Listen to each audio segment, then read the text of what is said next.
Hi everyone, hope everyone's having a really nice day.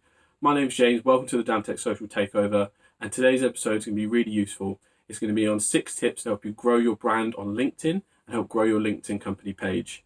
No beating around the bush with this one, let's jump in with number 1. Tip number 1 of the day is long form posts on LinkedIn. Now, LinkedIn is brilliant for just long text-based posts and weaving a story quite like a blog just within a native post. They do really well organically, and if you tell the right story and you stay consistent with it, you'll find it pays off in a big way. We've seen it from promoting the Humanized Marketing podcast and also growing Adam's personal brand through LinkedIn. We've seen tremendous gains in keeping consistent by telling people a good story and something they can just read and feel good about and be inspired about as well. So that's tip number 1, consistent long form posts on LinkedIn. Tip number 2 of the day is the clever use of hashtags. LinkedIn is brilliant for recommending you the correct hashtags anyway, depending on the content of your post. But when you think about how hashtags worked in the past, often they can feel spammy and some people are averse to using them, but it can help expand your reach and get you into the right places. So some of the things that LinkedIn prefer you to do when it comes to how the algorithm will prefer your content is the first one is weaving in your hashtags within your post copy. So whether that be introducing the start of it with, hello, we deal with hashtag marketing, that's how it should look. And it'll spread that out throughout your copy. So when you end up finishing your post, your hashtags are weaved in throughout.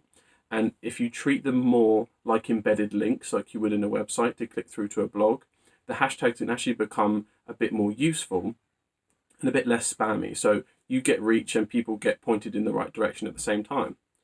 The second part to that is LinkedIn actually prefer you to write in your hashtags this way. And the algorithm will always prefer your top 3 to 5 hashtags. So when it's higher up in the post, you're more than likely to go on that trending scale because you've got the right hashtags in the right place and they're weaved in through the content in an intelligent way. But that's not to say that you can't include them all at the bottom. What I normally recommend is you fit as many hashtags as you can within your post copy. And then at the bottom, all the other ones you'd like to include, just put them in at the bottom as well, because hashtags are extremely important. They can't be understated enough, and they'll pay off in a big way if used correctly. So that's tip number 2, clever use of hashtags. Tip number 3 for optimizing LinkedIn is genuine community engagement. Now, this is a common social practice that you're probably told to do by anyone that has anything to do with social media as a way to grow your page organically. It's always a tricky practice because you never quite know how to interact with people. You never want to step on people's toes or maybe interact with the competition when you're not supposed to. It can be somewhat of a minefield. But when you stick to easier things like giving friendly feedback and just engaging positively with others, that can really help. And also asking genuine questions and starting a conversation on another post, because other companies and other people will want to have that dialogue with you because everyone wants to learn from each other. LinkedIn's a brilliant place for being a community. So you never need to be afraid of commenting on a certain thing or a certain place and getting a negative response. More than likely, 9 out of 10 times, you'll get a positive reception from that. One of the rules that we like to stick to when it comes to daily community engagement, because it can be so time consuming, it's an endless rabbit hole you can go down, is the 5-a-day rule.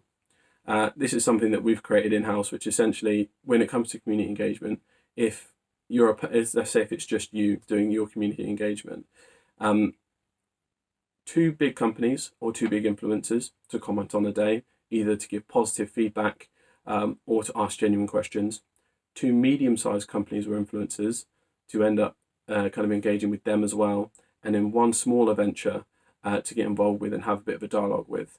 That means you only have 5 posts to write.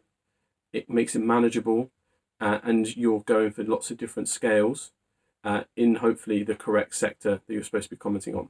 So you'll find that using the 5-a-day rule will end up becoming more manageable for you, and it will end up helping build your page organically, because it's all about consistency when it comes to organic engagement.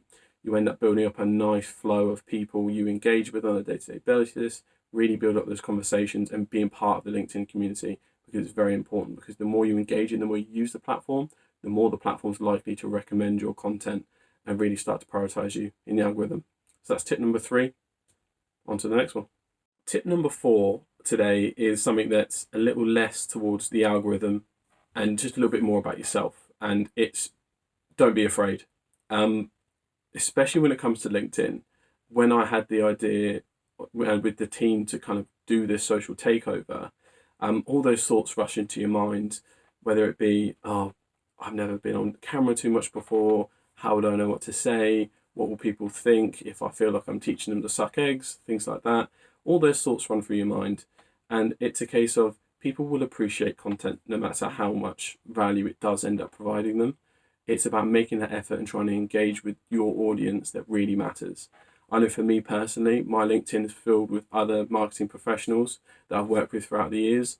And my first concern was, they've had way more experience than I have. How am I ever going to teach them anything? Or am I going to make myself look silly by putting myself out there like this?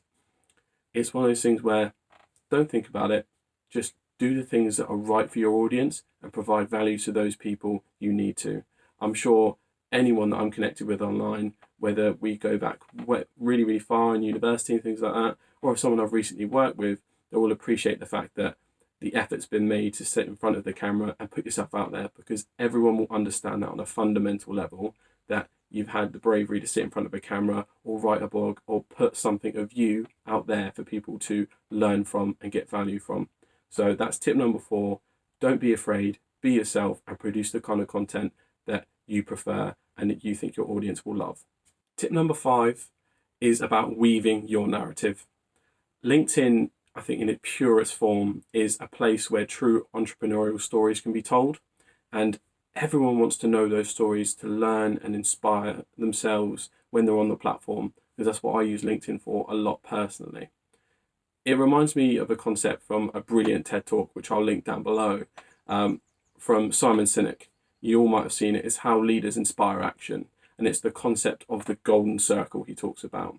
And it's a 3-diagram circle, but essentially within it, right in the middle, is the why.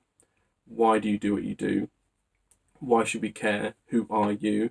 And where's the passion for your business from? Go out there and tell people that passion and that drive, and show them why you do what you do, and show them what good your company does. And people will really follow that narrative and really appreciate it, always. So anytime you write a long form post, or anytime you produce a piece of video content or blog content, always be trying to relate to your audience and tell that story in the best way you can. Because I promise you, people really do care about the story, how it all started, and why you do what you do. Last but not least, tip number 6, running a personal page in parallel with your company page. Now, for those who run businesses and are founders, this is particularly one of note for you, because on LinkedIn especially, people want to connect with people, not logos, not brands, initially. So how do you grow your page organically from scratch, a company page meaning? It's a notoriously difficult feat if you're just working through the company page itself. However, build your personal brand and use that as a weapon to fuel people to go to your company page and follow that narrative as well. Your personal brand can be a place where you can tell those stories, those narratives, those long form posts, show people who you really are, because on a fundamental level, always it comes back to the people buy from people concept. They don't buy from logos, they don't buy from brands, they buy from whoever is behind that brand in most cases. So I really, really strongly recommend running in parallel both a personal brand and a company page that are always linking back to each other, feeding off each other with different content and pieces. And that way, whoever happens to be following either page can see the passion on both sides, both from the individual and from the company at large. And we've seen it ourselves at Damtech, that it has worked really, really well, and we hope it can work for you as well. And that brings us to an end of another video. I could go on about LinkedIn all day. It's one of my favorite social platforms. But one thing I'd love to know about you is, what is your favorite thing about LinkedIn and how have you used it in the past? Comment below, let me know. Message me, message the Damtech page, whatever you prefer. Let's get a conversation started and let's learn from each other, always. But for now, it's the end of another video. Thanks for watching, and I'll see you again.